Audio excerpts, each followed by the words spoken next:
Poem in spite of war, courage the morning glory saith, rejoice, the day murmureth, and just to live is divine when pansies lift their eyes. Very important stanza. It has come in your past papers. You can see on your FBISC websites. Now, what are the words in Enam? Courage, bravery, rejoice, be happy, murmureth, whispering, speak softly, divine, wonderful, or heavenly, lift, raise. How will we do the line wise paraphrasing? Line wise paraphrasing से ये होता है कि आप आपको poem से pros आसानी से सीख लेते हैं. Morning glory Seth, morning glory name of flower, Seth said. Morning glory Seth, morning glory said to the poet, courage means be brave. बस इतनी सी बात है. इस तरीके से आपने वन लाइन पोएम से प्रोज ट्रांसफ़र कर दी. नेक्स्ट पे देखें. Rejoice, the Desi murmureth. Again, Desi is the flower name. Desi says to the poet, or we can say Desi, it's also a flower name, like the morning glory. Desi speaks softly to the poetess that be happy. और इस तरह भी लिख सकते हैं, Desi seems to whisper to the poetess that be happy or try to be happy. So these are two poem to prose lines और बड़ी easy हम कर लेते हैं. if we know कि देसी कौन है, if we know morning glory यहाँ पर it's the name of a flower, and just to live is so divine. live means life, divine heavenly यानी ज़िंदा रहना ही एक बहुत precious बड़ी नेमत है. so life is itself precious.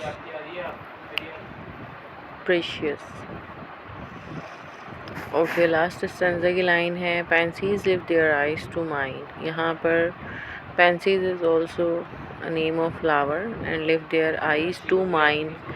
To mine means towards the poetess.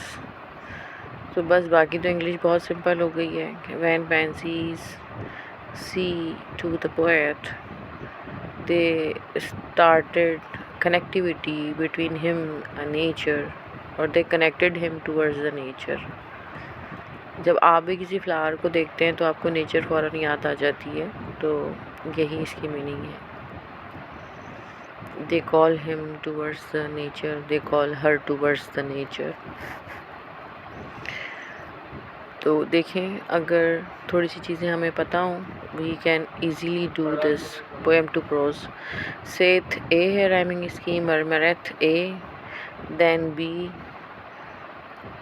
Divine और mine b b, a b b. लिखेंगे कैसे पेपर में? आप ऐसे लिखेंगे. Rhyming scheme saith of this stanza, saith A,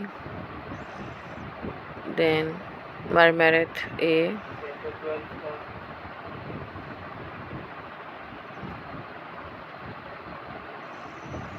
then divine B, और लास्ट में mine again B.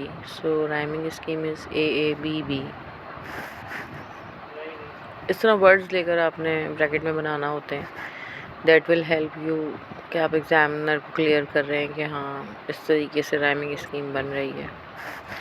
अच्छा, नेक्स्ट देखें कि व्हाट इज़ द मीनिंग और व्हाट इज़ द थीम. इस theme poem in spite of war की थीम है war और नेचर. वॉर जो है वो आप रियल लाइफ से कनेक्ट करें, नॉट नेसेसरी कि रियल वॉर ही हो जो बॉम्ब्स गिरते हैं. It means challenges, difficulties of life.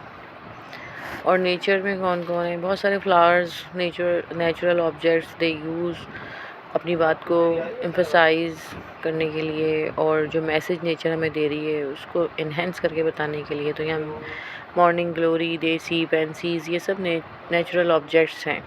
They are creating message, और ये बताया जा रहा है कि they are doing their work. ये फ्लावर जो हैं ब्लूम कर रहे हैं, ट्रिपिंग कर रहे हैं. तो हमें भी during difficulty should continue our work.